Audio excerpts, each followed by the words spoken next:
Hi, everyone. How are you? I hope you're doing well. I am situating myself in bed. I can't see the comments, so unless I decide to get the iPad going, you'll have to take my word that I love you all and that later I will watch the comments. But I'm in a lot of pain tonight. The shoulder is really bogging. It probably didn't help that I cleaned off a bit of my car, which I shouldn't have done. I didn't use the bad shoulder, but the operated shoulder, the repaired shoulder, of course, is moving around, even if you're using the other arm. And that's probably what happened. So it's barking a bit. I took a painkiller and I'm laying here, and I don't want you guys to think that I'm ignoring you. So, how are you? I think this is episode 4, right? Unscripted was something to that means unscripted adventures, right? Episode 4. So I hope you're all doing well. We seem to have gotten through this blizzard. I'd like to say unscathed, but that's not the case.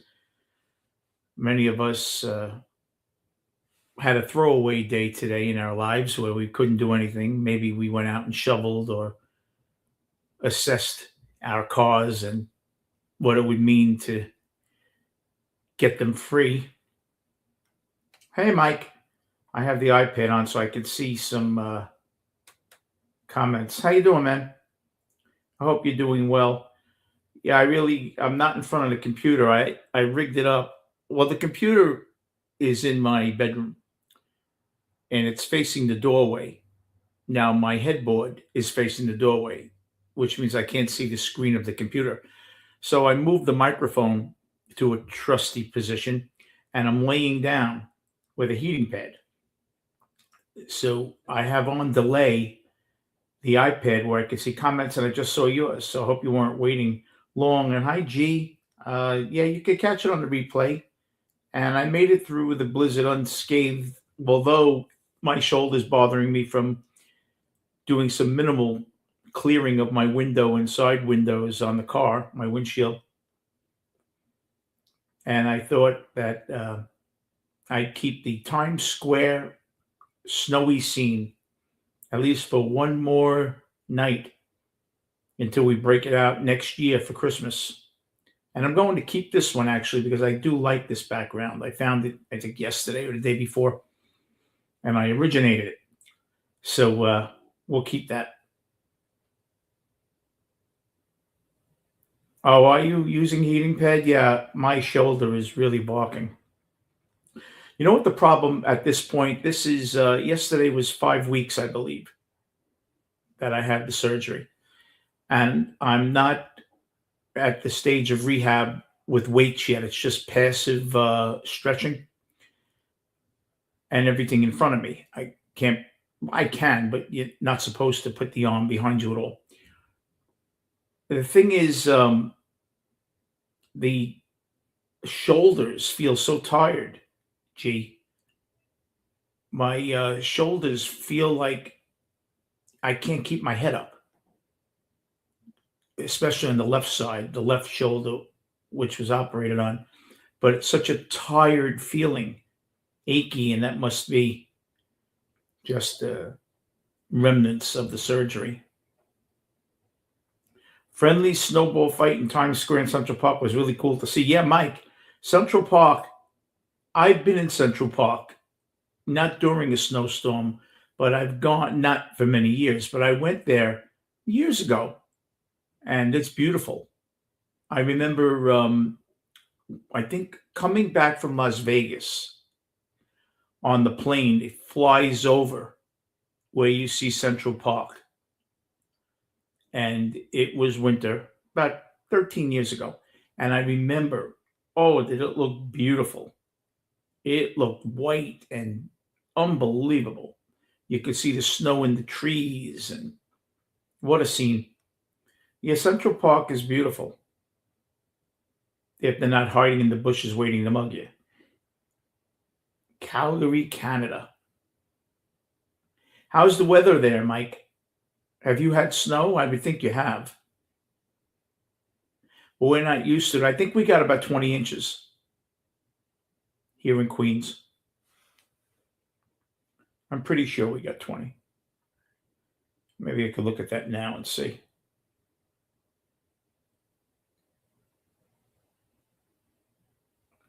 The last 24 hours, it said we got 12, but that's not the case.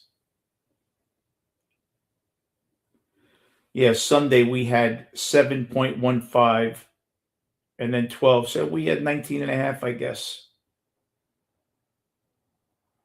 This was some storm. And the funny thing is, the last 2 days, they were right on. They knew what we were getting.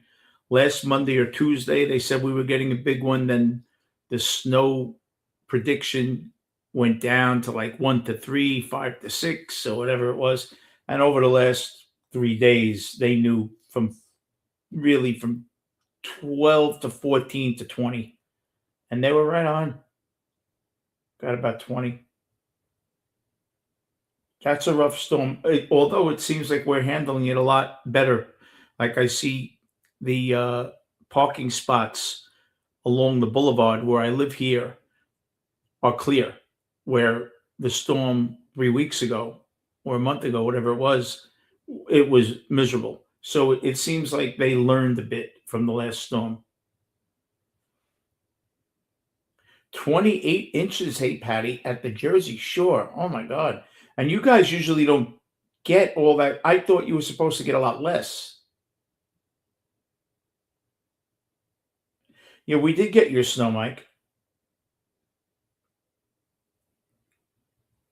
Once you get past 45, yeah. Even with the heating pad. The heating pad makes it feel a little better, but maybe it's just wishful thinking.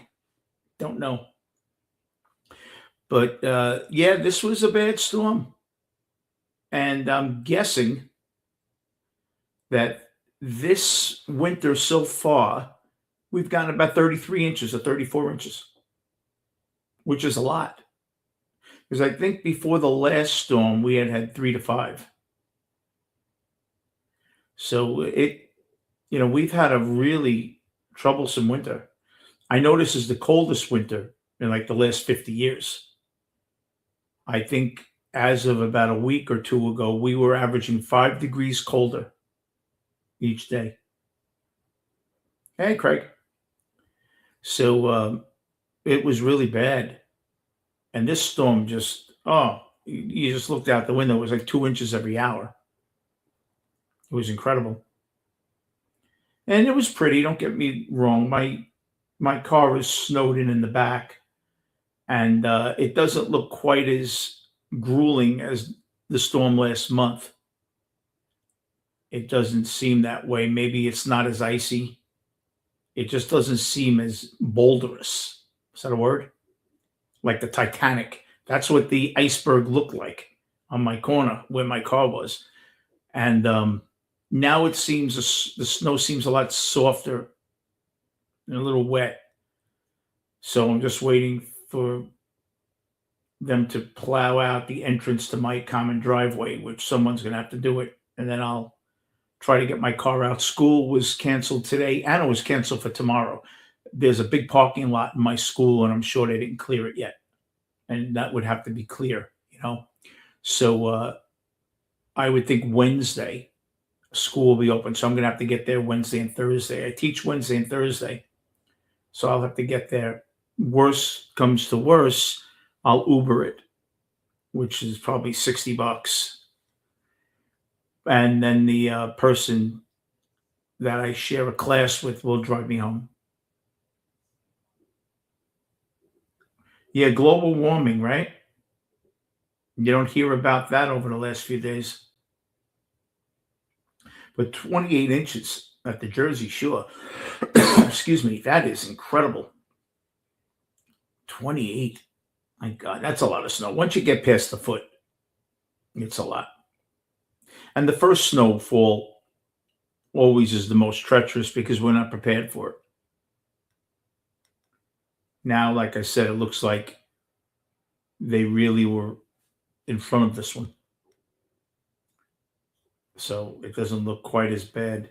And it's going to be warmer temperatures, which will help too. Yeah, Canada's really crazy. Buffalo also gets 6, 7 feet a year, right? Imagine getting like 3 feet of snow in 2 days, and they're just ready the next day to go to work, and schools are open, and they're so adept at clearing in those areas that get these really heavy storms. Crazy, right? So, Unscripted, episode 4. This is what I want to talk about. When I was younger, in my teens, it didn't seem like anything was all that important.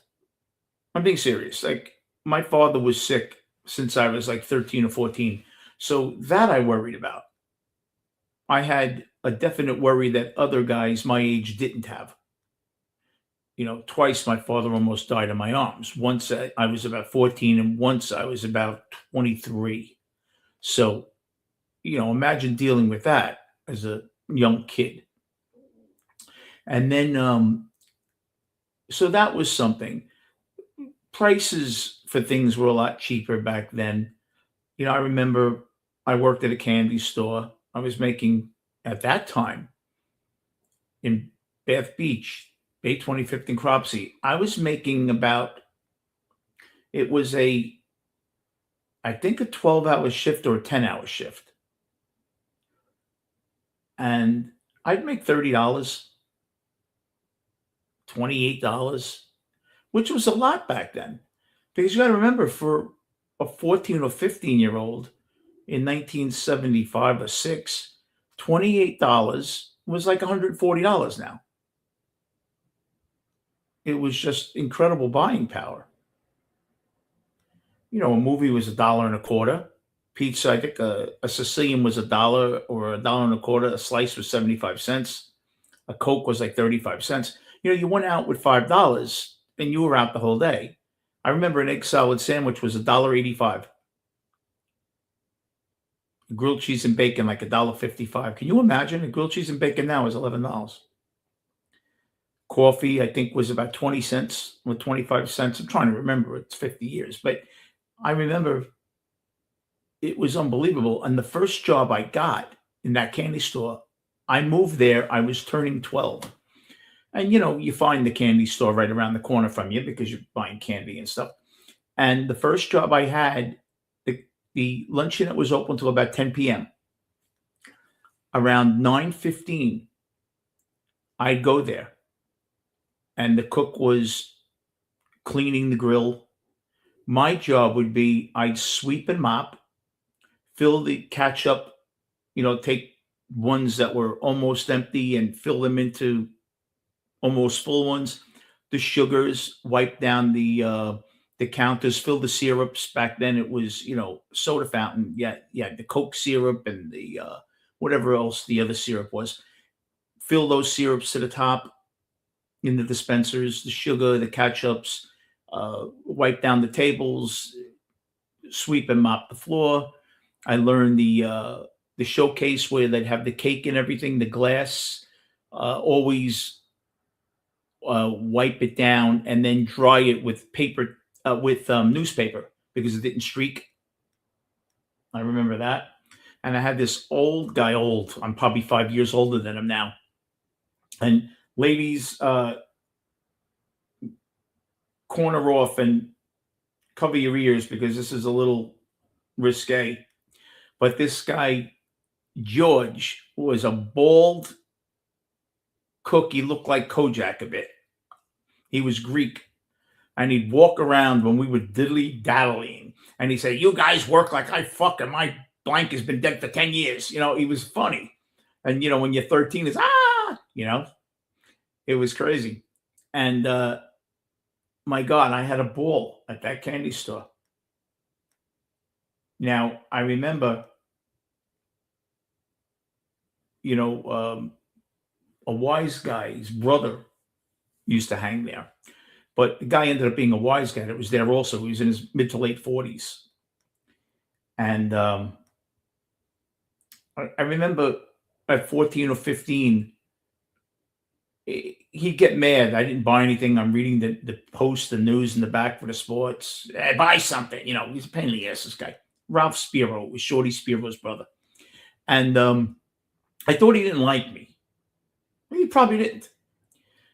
Until I got nominated to work the overnight, the bicentennial, 4th of July, 1976, because Ralph had this idea.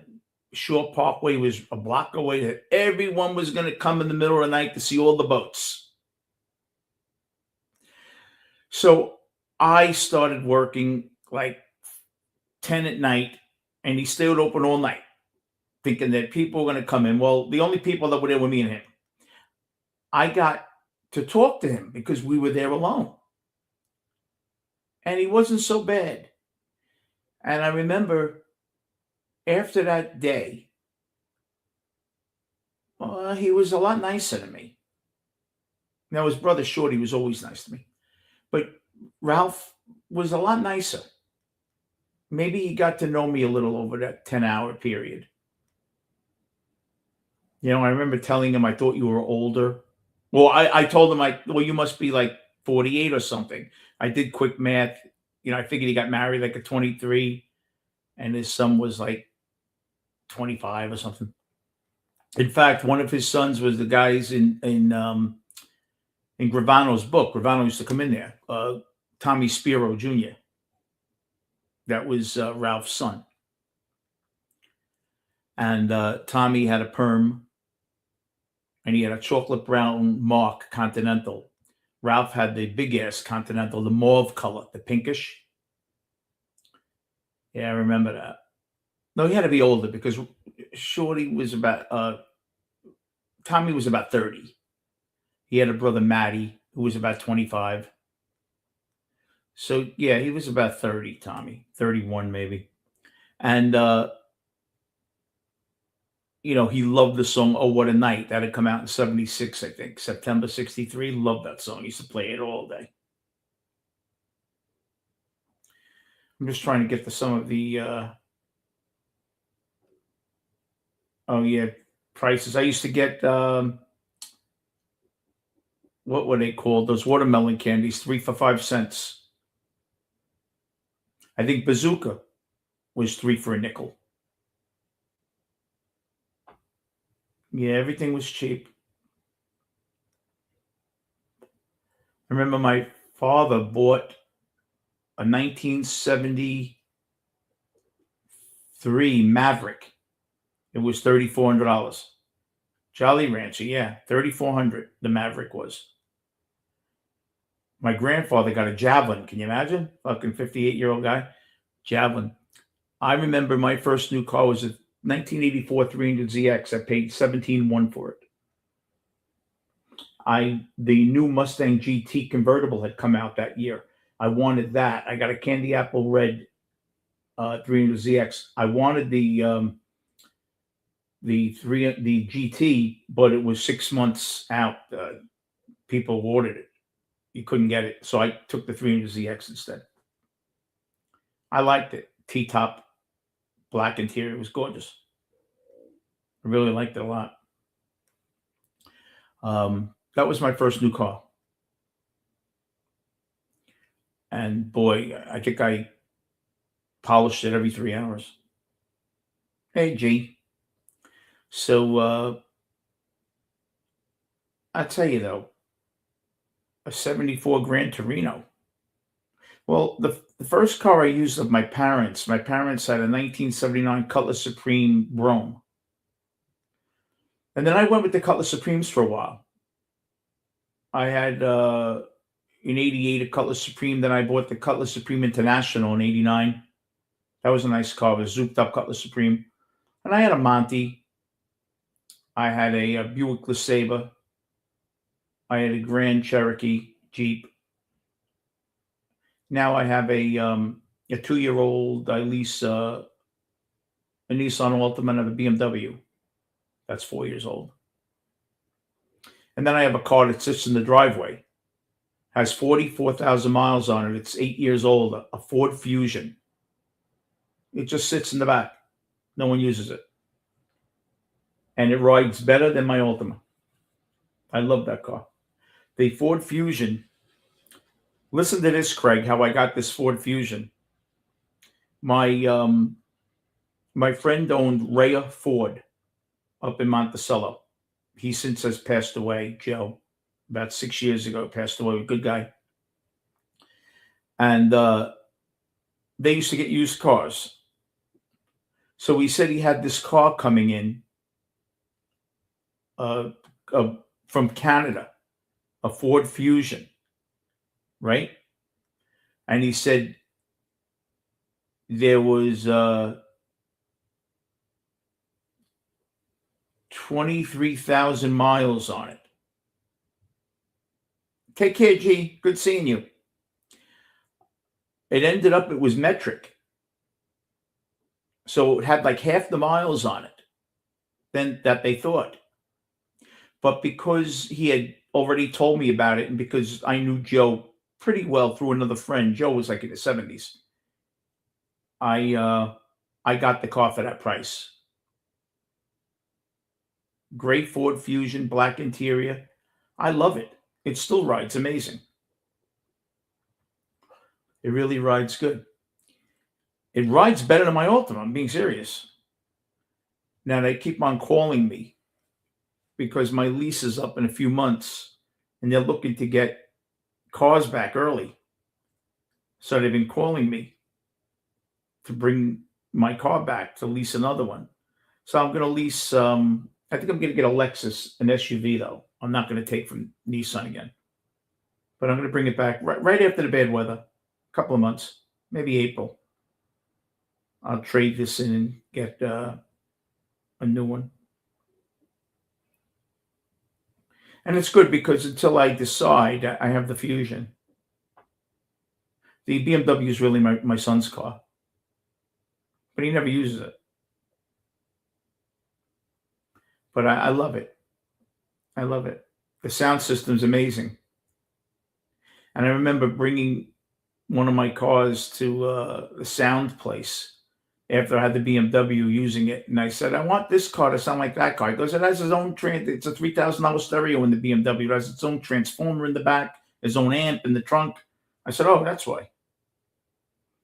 I never knew why. The stereo is amazing. The Nissan's not bad, but the Ford Fusion has a great stereo. I love the Fusion. It's a fast car, too. It's a 6-cylinder. It's nice. But, you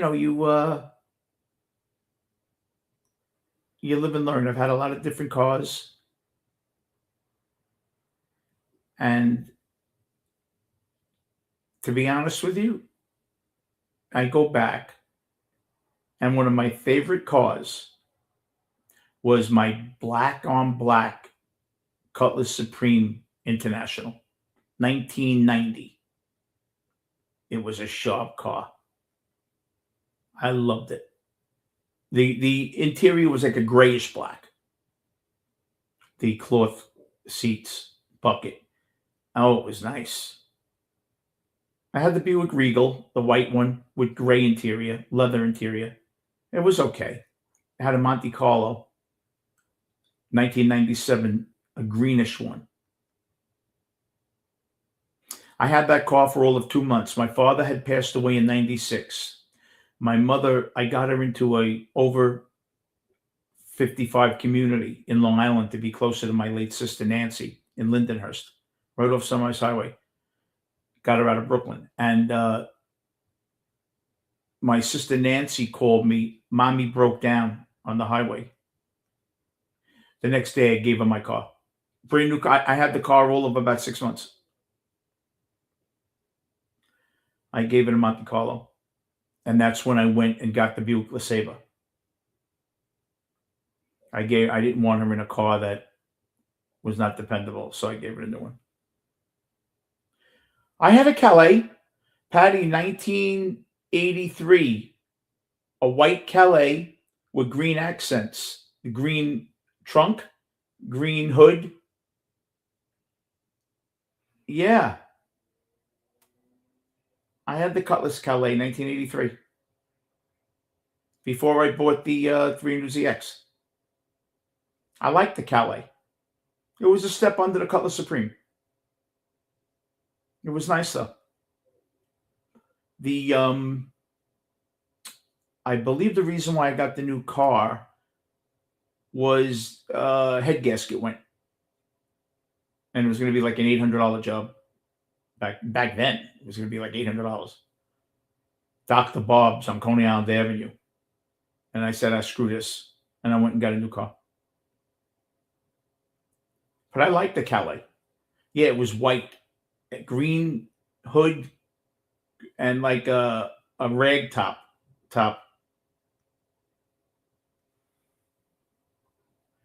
An ad for Lexus. See, I actually get ads on this show. Scary, right? An idiot like me. Yeah, I'm going to get the Lexus truck. Tell you the truth, they're expensive, but so is this. This Altima I have, believe it or not, it's like $43,000. Can you imagine for a Nissan Altima?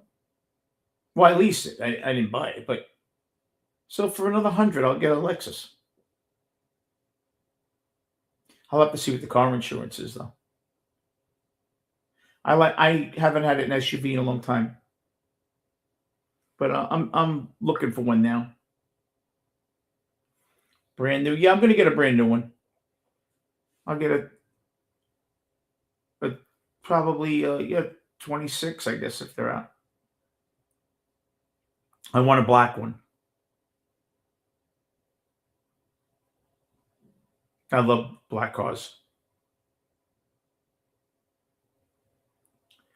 But I've had white. The Buick Regal was white. The first Cutlass Supreme International I had was white. The first Cutlass Supreme I had was white. Green Monte Carlo. The Cutlass Supreme Brome that my parents had 1979 was reddish, like it was a burgundy. My 300Z was red, candy apple red. It was gorgeous. Dual exhaust was really nice. That was a girl car. I mean, to get a girl.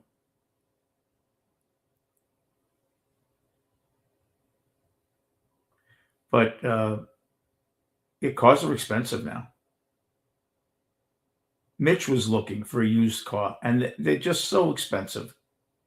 Problem with a used car is if you get someone's problem, if you get a car with a lot of miles on it, anything can happen. That's why I like a lease. I can get in, and before anything's going to happen, I get out of it. And I get bored with cars. I like to get in a new car every 3 years. And I know I get bored. So it works for me. I generally don't put over the mileage. This car, I'm about 1,000 miles over because I was doing a lot of work and going to Jersey a lot. But generally, I'm under with the mileage. But, you just, I remember going back to the 70s, life was so easy. Even the 80s, life was just so simple. Who wants me to actually put my face on here and say hello to you people? I'm warning you now, it's my face. But if you want me to actually come on, I'll actually, because I've had this heat on 20 minutes, I could take it off. And I could actually say hi to you. I'm in my Beatles bathrobe. You'll have to deal with it.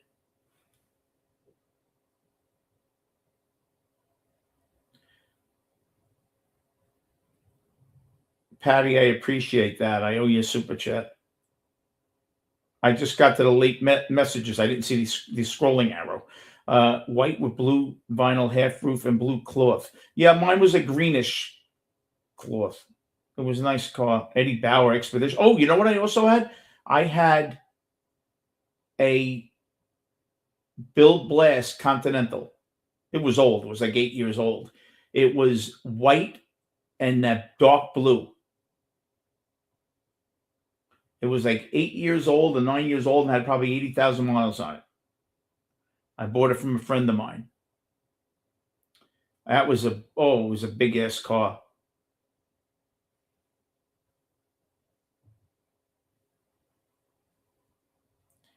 Take care, Craig. I'm looking forward to meeting up with you. So, yeah, Bill Blass. It was white with blue accent, white and blue, rag top roof. The seats were white leather with blue piping. It was unbelievable. I paid $1,700 for it in around 1985. It was after my 300ZX. I picked it up just to get around, or 86 maybe. I don't know, but it had a lot of miles on it. But I knew I bought it from someone I knew. The the lights have the cover, the electric cover that close. It didn't work. I remember that, but the car was like a boat. Oh my god! My parents had a Delta Royale. They had a Delta 88 Royale in 1974, dark green with green embroidery. That was a fast car. Delta 88 Royale. They also had an Oldsmobile 98. That car drove like a caddy. It was like 1982 or 83. It was light blue, very boxy looking, but that car rode beautiful. A Cougar, really?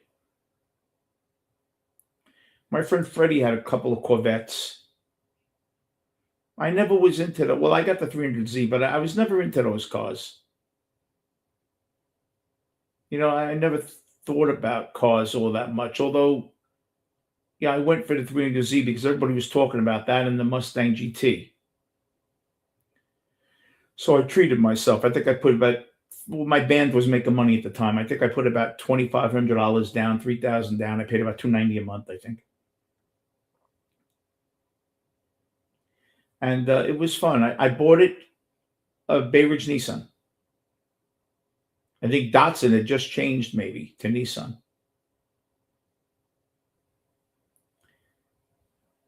And it was real nice. Real nice. And it was fast. I used to, I was dating a girl in Homedale, Jersey, about 45 minutes from my house in Brooklyn. And I used to fly. Remember on the highway. Now, I remember I had it the winter of 84. It didn't snow a lot that winter. I think we had like 5 inches of snow that whole winter in 84, 85. Nothing. But I remember like hydroplaning once on the Bell Parkway. I don't think it was great in bad weather. I'm trying to remember.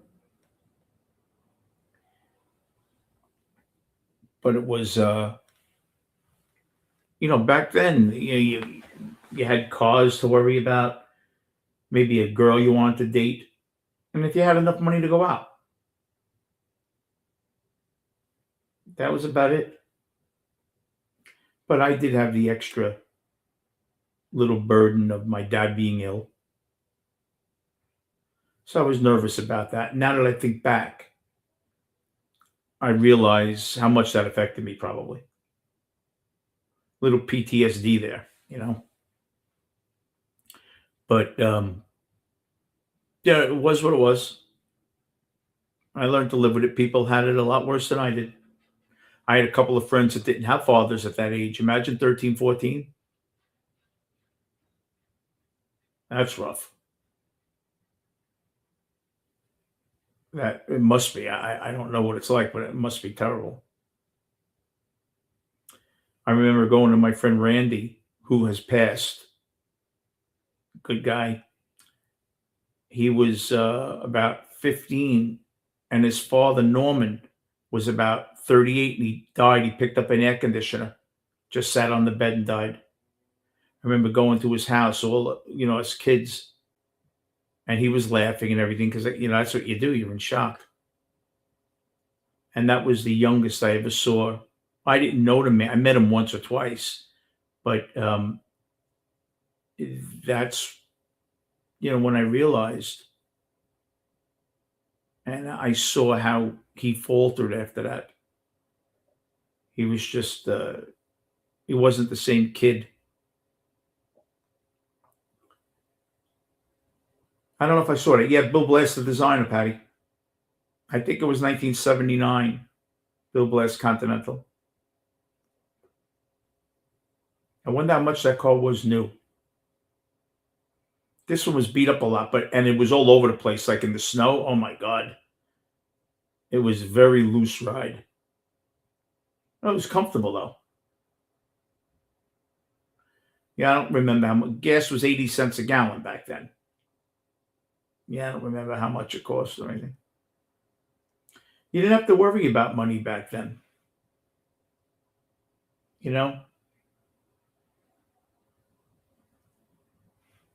Money was not the important thing back then. You didn't care. It was just life was so different. You thought you had everything. If you had some money in your pocket and you were going out and you had a car, think about it. 18 years of age. What do you really need? Enough money to go out, a car, and someone maybe to go out with. Generally speaking, if you had a really nice car, you didn't have a hard time finding someone to go out with. 20 minutes to warm up the car. You know what, Patty? Just for that statement, I'm going on the computer. I have to say hello to you guys.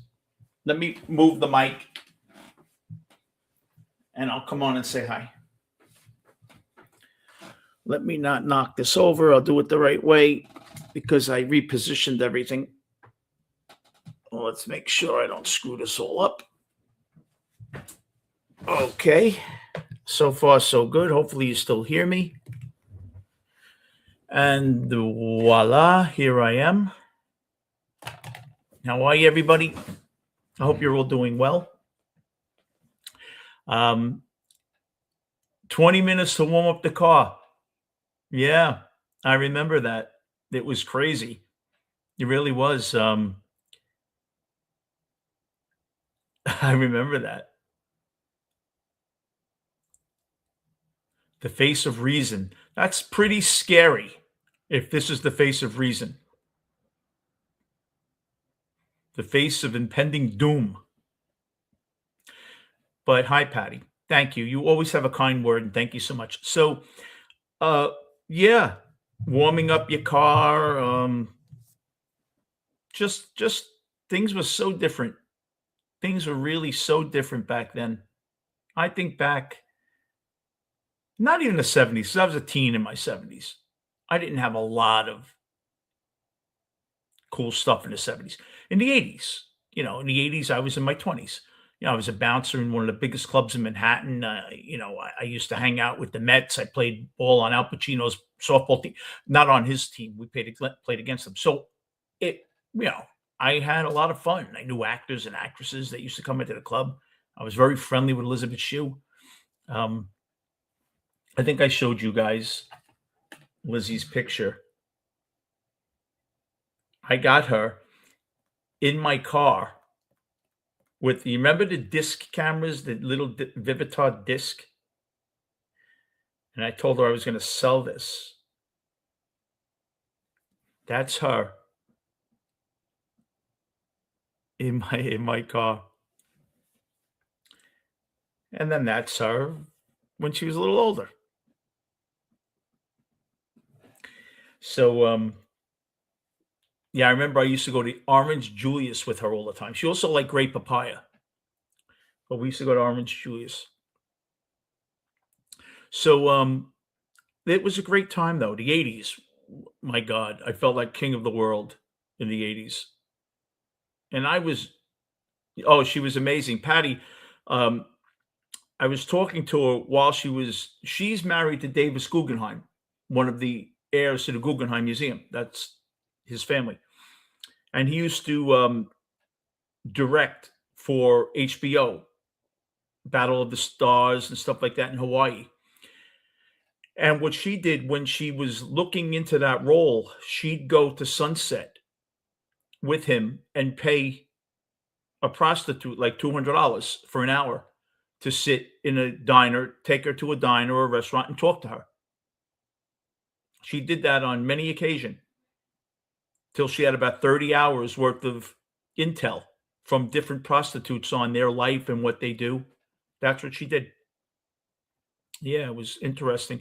I remember her son Miles, he's a year younger than my son Vinny, got tuberculosis in 1996, I think, or 97. I remember I was out there at her house. She used to live in Huntington Beach. She's now in Laurel Canyon. And I have a picture of me on a hammock at her house with her.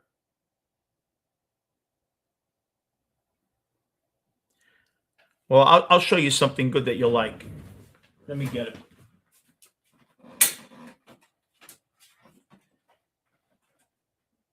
I will find this. I don't know if I ever showed you this. This is me and her. A famous photographer guy took this Vinnie Brown and Elizabeth Shue. A caricature, a famous guy. His name was Caruth. He did this in June. She was with me. I went to the World Series of Poker, and I was playing in one of the games, and she was with me. She wanted to go eat. She was getting pissed. No, not really. She doesn't really. She's a great tennis player. Great tennis player. In fact, she was a great soccer player. She came from originally. She was born in Delaware. She came to Jersey, and she played on the boys' soccer team before they had a girls' soccer team in Jersey. Great athlete, great tennis player. I played tennis with her, with the old owner of The Drink, Johnny Depp's old place that he used to hang out. He was partners with someone, with Guy Severian, and she was serving like 90 miles an hour. It was unbelievable. What a tennis player. This is like in 96, 97, so she was, 35. But good girl, great woman. So, and a great actress, great actress. But yeah, the 80s, I felt like the king of the city. Not that I had anything on anybody. I just lived it to the max. I did. Everything to excess, but not beyond, if that makes sense. Like I was able to reel myself in right before plunging. And I loved it. I loved it. Bouncing at a club. And I have a picture actually of we had a reunion. And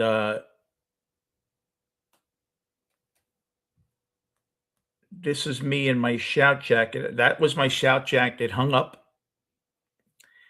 And that was the owner of Shout, Jack Stickney. I went to see him about 7 years ago in Florida. He's passed since. This was the head of security, Jeff, my friend Jeff. And this was me at the reunion in my old Shout jacket, which I found. It was a lot of fun. And so many people used to come into that place. Well, I knew all the Mets. Gregory Hines used to come in. Maurice Hines, his brother, who was on Broadway, used to come in. Robert De Niro came in when he was filming Angel Heart. and he was growing the beard when he came in. He wasn't the friendliest guy in the world. He was okay. Um, Matt Modine used to come in. Matthew Broderick. He was a kid, 17, 18. Um, Demi would come in. Just so many people. I was blessed to have met so many people at that club because that was the hot club back then. It was on 43rd between Broadway and 6th, right down the block from Nathan's. Yeah, we had a ball. The 80s were the 80s. Woody 80s. And there were a lot of unscripted nights back then. A lot of fun.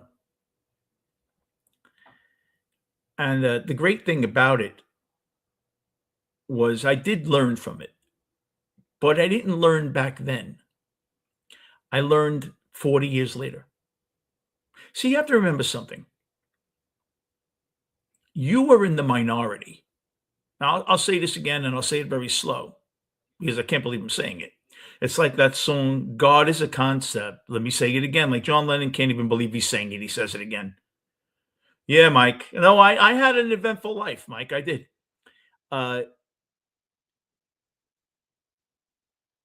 You were in the minority in the 80s if you were not up until 4 in the morning and then went to work 4 hours later. When I worked at Shout, I can't tell you, they all weren't unemployed. Now, some were college students, but people would be there till 2:30, 3, and then they'd come in the next day with a suit on if it was cocktail hour. They had the cocktail hour on Wednesday nights where from 5 to 9, they had a smorgasbord, they had tables set up, real estate people and all that shit. And I'd see people from the night before that would idle 2 or 3 in the morning at the cocktail hour with their suit on, or a woman with a business suit because they were coming from work. But they said, yeah, I'm just going to have something to eat so I don't have to cook. It's the cocktail hour. They had a carving board and then go home. And 12:30, they're dancing on the dance floor. They didn't go home because what used to happen was it would close at 9. It would be open 5:30 to 9. Everyone had to leave. They cleaned the place up, and then 10 o'clock, the regular place opened, the regular hours. On Wednesday nights, the Grease Band used to perform there on Wednesday nights, and just had a lot of fun. It was great. It was such a different kind of club. There was tracks also on the Upper West Side, but this was 50s, 60s. That's it. And they used to have I had a big screen, like a caddy, 57 caddy or whatever it was, coming out of a fiberglass, coming out of the stage. And they used to lower a big projector screen, and they'd have the Four Tops versus the Temptations. That was the big thing back then. There was a TV special where they both went against each other. They'd put the Flintstones on the little TV kind of on the side, the Honeymooners. It was really cool. It was a great club. It was really one of a kind. And we had a ball. And the crowd there, they weren't idiots, they were people that come to 50, 60. There was a lot of coke, don't get me wrong, but people that come to 50, 60s clubs aren't your headbangers. They're not your disco type of people or club goers. They're more of a work crowd. But it was a lot of fun. And I'll tell you how I got the job there, being that you didn't ask, but I'll tell you anyway.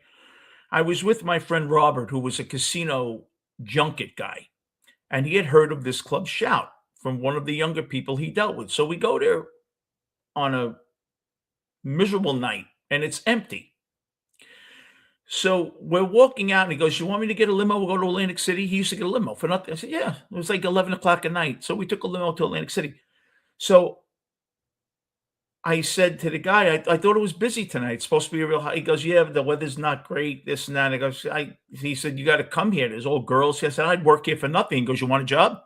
That was Jeff, who I showed you. I said, "Yeah." He goes, "Beat me tomorrow." He gives me his beeper number, and I started working there a few days later. And I loved it. Right up my alley because I hated disco. I was a little too young for disco. Gotta remember, I was born in '61. I was a little young to get it in 1977, 78 to be going to discos. If I were born in '57, maybe I'd be 21, 22, I'd be going. So this music was perfect for me because I loved it. I liked some disco songs, but I wasn't a disco guy. So this was perfect for me. I loved the '50s, '60s stuff. And to work there was just a dream come true. And I was making money there. Back then, I went to people would come, 5 guys would come in, one didn't have a collared shirt. You can't come in. I'd go to Caesar's Bay Bazaar, which was Corvettes. I'd buy La Tigre shirts for $5 each. 5 mediums, 5 smalls, 5 large, a few extra large. Have them in my trunk. I got there early. Car was in the front of the place. Someone came in, "Oh, we sell shirts, 25 bucks." On the hustle, I made 200 a night there. Figure it out. In 1984, 200 a night's like 650 cash now. Plus, I was working in a band making a buck 50 a night with my band. I was making 700 cash a week. It's a lot of money. I was living home. I had a drawer, probably always had 2 grand in it. A little that I still have that dresser to this date, a little end table dresser. And my younger sister, God rest her soul, she probably robbed me blind because I never knew. I'd stick 20s in there, 50s. I'm sure she took a 20 now and then. I'm sure. I never counted up because we get a lot of tips there. Here's 10, cut the line. Here's 20. By the time I opened my pocket, I had $400 in it. And it was a ball. Met a lot of girls there. You know, Even if you're not great looking, girls like bouncers. I'll say it again, like John Lennon with the song God. Girls like bouncers, and they will go out with you. Now, I tried not to date there because it's uncomfortable, and we were told not to, or we get fired because they had some mishaps in there.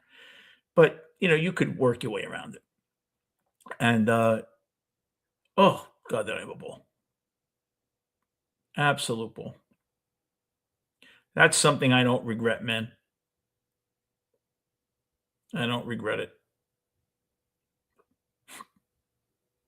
God bless you, Patty. You get a good night's sleep. God bless you. Thank you for coming in, and I'm glad you're safe. And you're one of my bucket list people that I'd love to meet one day. You truly are. Um, but those days are gone. You can never replicate those days now. You know what the funny thing is that I don't remember, but I'm sure that people must have smoked in there. People must have smoked in there.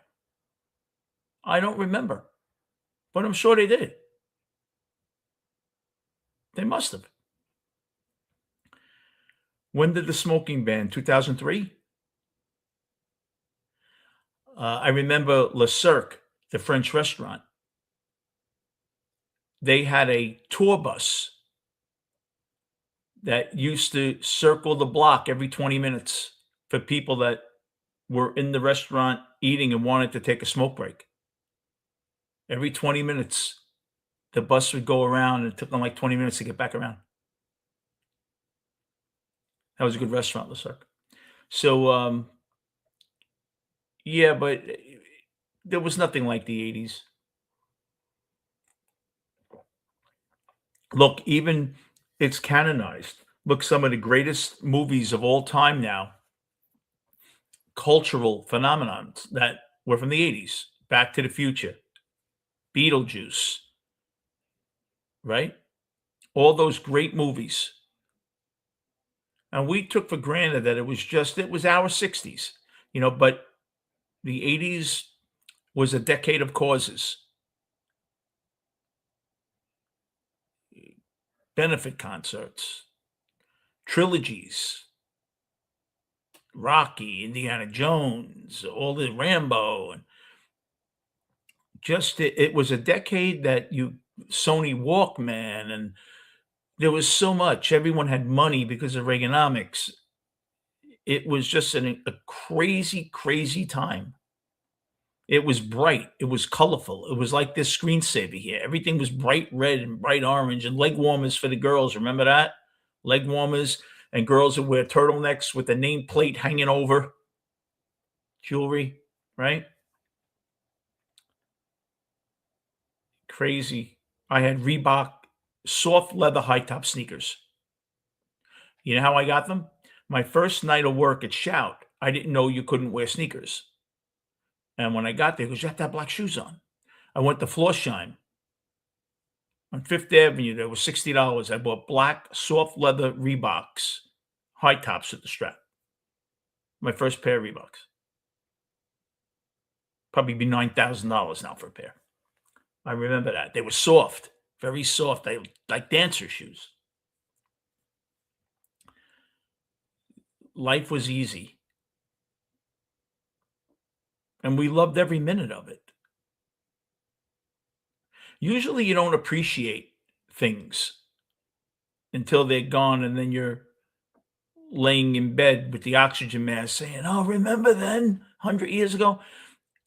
In the 80s, you really did enjoy yourself, where you knew you were having fun. See, many times you'll look back and say, "I didn't realize how lucky I was on that trip."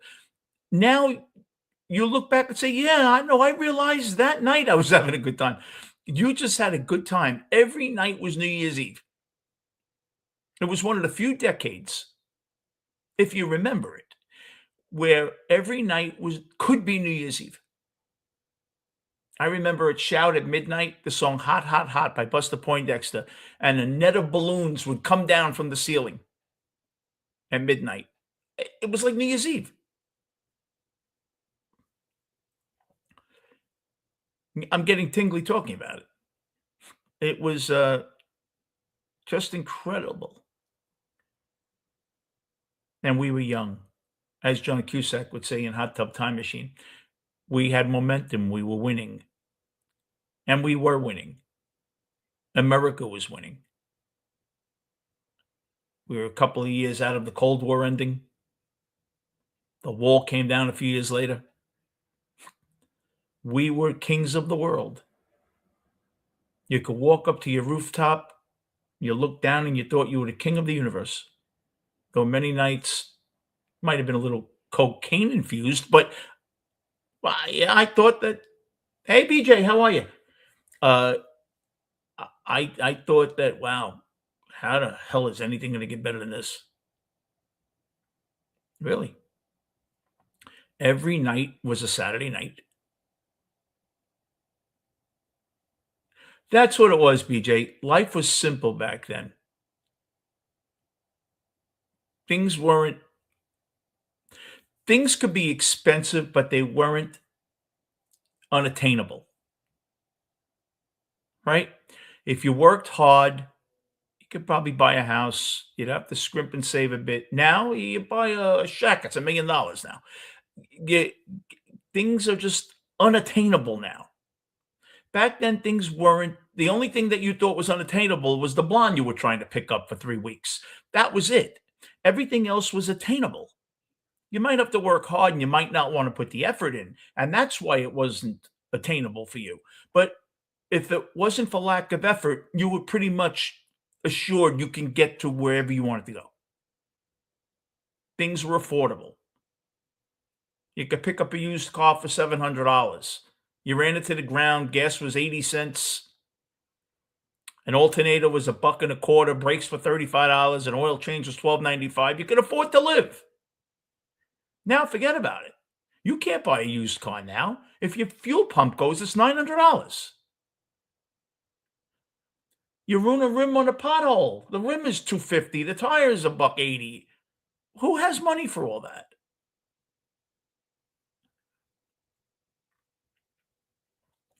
Now you have to make enough money to survive and just pray that nothing bad happens that you don't anticipate. Because there goes your summer vacation if it does. It wasn't like that back then. You just had to work a couple of extra shifts and you had what you wanted. Yeah, the world has changed, not incrementally. See, that was the thing with America. America always changed incrementally. Now, over the last 10 or 15 years, it's changed like 100 years have passed. Look, for God's sakes, in 10 years, you have socialism now in New York. Do you think that he would have ever got a vote 10 years ago, Mamdani? He would have never got a vote. They would have laughed him off the podium. Everything has changed. And it's changed so quickly. It's like looking out your window to flurries, falling asleep for a couple of hours, looking out your window, and it looks like this. It's like, what? When did this happen? Well, that's what you look like at the world now. It's like, when did this all happen? Where was I? You were here. It was a tsunami. We have gotten bludgeoned by change. And some of us don't know how to handle it. I'm one of them. People on phones, I remember the big thing. Everybody's thirsty. Everybody has Poland Spring water in their pocket. I wasn't that thirsty at 14 years old. I had to drink every 6 hours. And I was playing ball and I wasn't even that thirsty. Now everybody has a bottle of water, right? It's like everybody has a bottle of water on them. Like, what do you think? A nuclear bomb's going to hit and you're going to be on the ground for 8 hours? What's happening? The whole world has changed. Cell phones. We used to watch Star Trek with those little phones. And you'd think, oh my God, look at that stuff. James Bond in the 60s, all the gadgets, those are passe now. We look at that stuff now and say, God, how primitive. Primitive. 25 years ago, we looked at that stuff and said, holy shit, it's amazing. Imagine if they can do that. You have cars that drive and park themselves now. Would you have ever believed it? You don't have to leave your house. They have places that'll shop for you, Go-Kart or whatever they call it. You can shop from your phone. You could watch 1,000 channels in your house. You could order anything you want. You could have any medicine delivered. You don't really have to leave your house. Think about it. If I told you and you lived alone, you couldn't go out for 3 months, you'd be well fed. You'd have plenty to do, right? I had that first Walkman phone. It was 1984. It was black and white. The screen was about this big. It took batteries and a charger, and it had an antenna. I got it as a gift from the casino. It was black and white. It's probably downstairs somewhere. Now you watch, yeah. You watch stuff on your phone. I have to show you guys something I'm going to share with you. I'm very proud of this. So I'm sharing it with you. Believe it or not,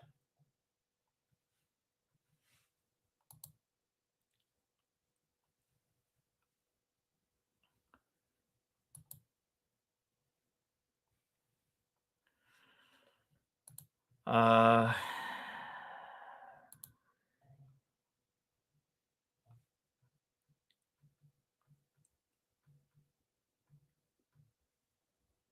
I couldn't believe it.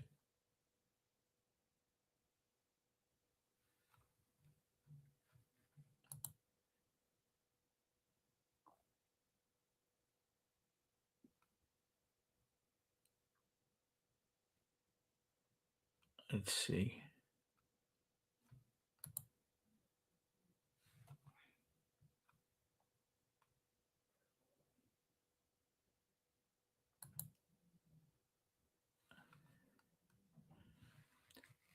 Just on shorts, my shorts have reached almost 3 million people. If you see it, I have 2.3 million views on my shorts. Pretty scary, huh?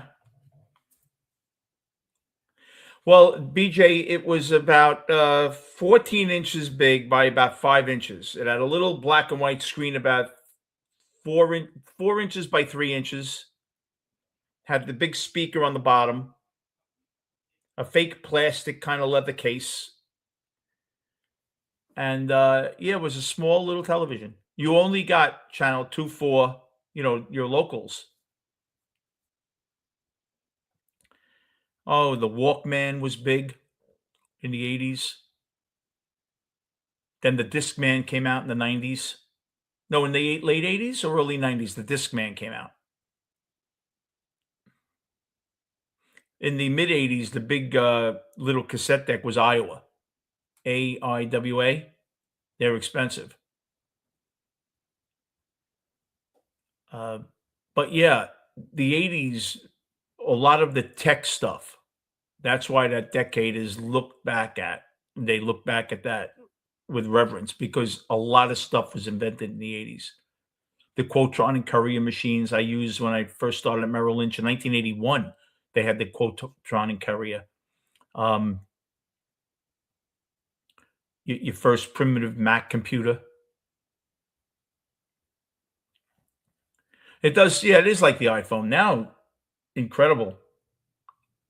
Steve Jobs did change the world. He really did, and so did the CEO of Sony. He came up with the yeah, Mike. I couldn't believe it. I think overall I have about 5 million views with my lives and stuff like that. Yeah, it's now the only thing I have to figure out is how to make money with them. But I love it.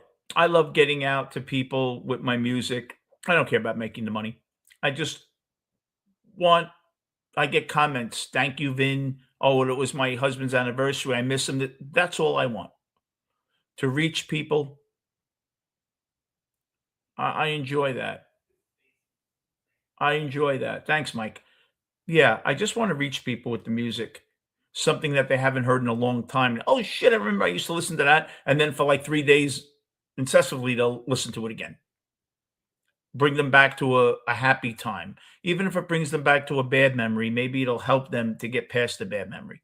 But I like that stuff, and I just I don't plan it.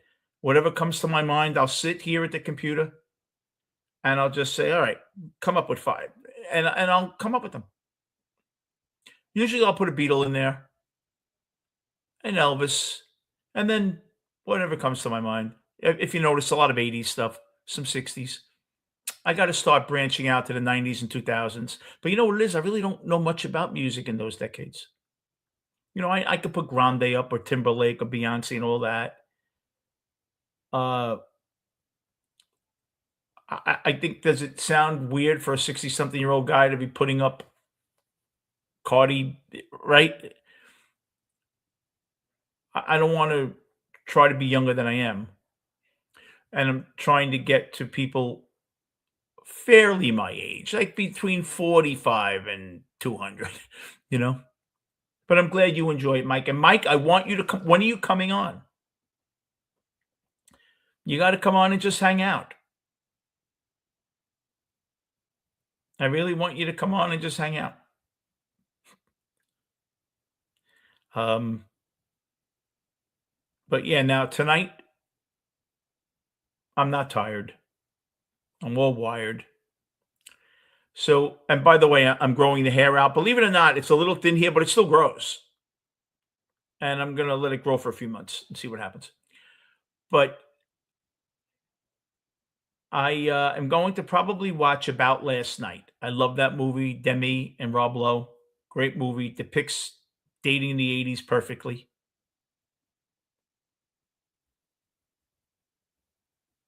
My dad told me back they let you get a hooker from across the street now. Oh yeah, yeah, yeah. Now BJ, now forget about it. Now you order it on Instacart. It's just incredible. I have to tell you, who wants to be totally shocked? I'll try to keep this clean. Oh, thanks, Mike. If you're a woman, cover your ears. And you know I'm not biased and prejudiced and all that. I was bombed out of my head one night at Shout, and I'm walking out the door, and they're doing an AIDS rally. Okay? Follow me because I'm going to get off right after I say it. And I'm drunk, and I'm with my friend. And they're talking, you want to stop AIDS? You want to stop AIDS? You want to stop AIDS?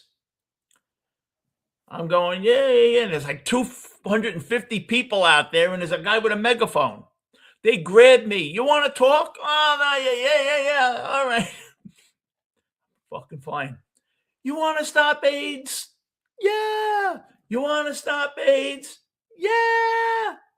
You want to stop AIDS? Yeah, I can't hear you. I can't hear you. You want to stop it? Stop sticking it up your friend. I got pulled down by a cop. I thought I was going to get bludgeoned. I got away. Absolutely, Mike. Mike, it's very easy. If you have a computer or even your iPhone, if you're watching me on YouTube and I put my link in this comment, all you do is press it and it'll say, do you want the phone to access your camera? Press yes and you're on. Very simple. One day on StreamYard, when I'm not live, you and I will test it out. We'll do a trial run. But I'd love to talk to you. My son goes to Canada a lot. My son follows the Rangers, and he's gone to all. Where are you? Where do you live? Are you in Calgary?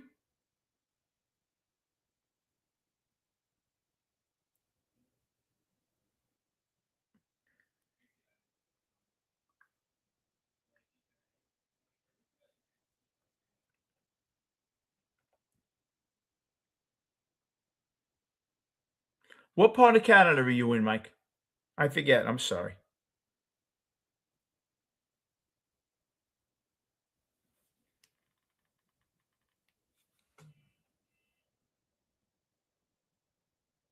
Hey, what part of Canada have you been to? Because I have a friend on the show, Toronto, Ottawa, and Montreal. Mike, are you in Ottawa? I thought my friend Mike said he was in Ottawa. Is there anything you visited in Ottawa?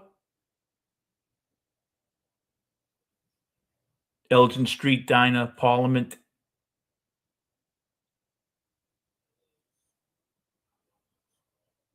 There's a popular square there. He forgets the name. Okay, thanks. Bye. Elgin Street Diner. Are you in Ottawa, Mike? I thought you were. My son loves Canada.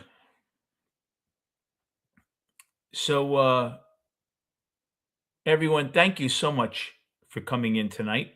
Unscripted Adventures, episode 4. We went back in our time capsule to a place they called the '80s, where it was fun. It was fun because we were young. God bless you, everyone. Take care. I'm glad you were all fine with this nor'easter that we just experienced, and I'll see you soon.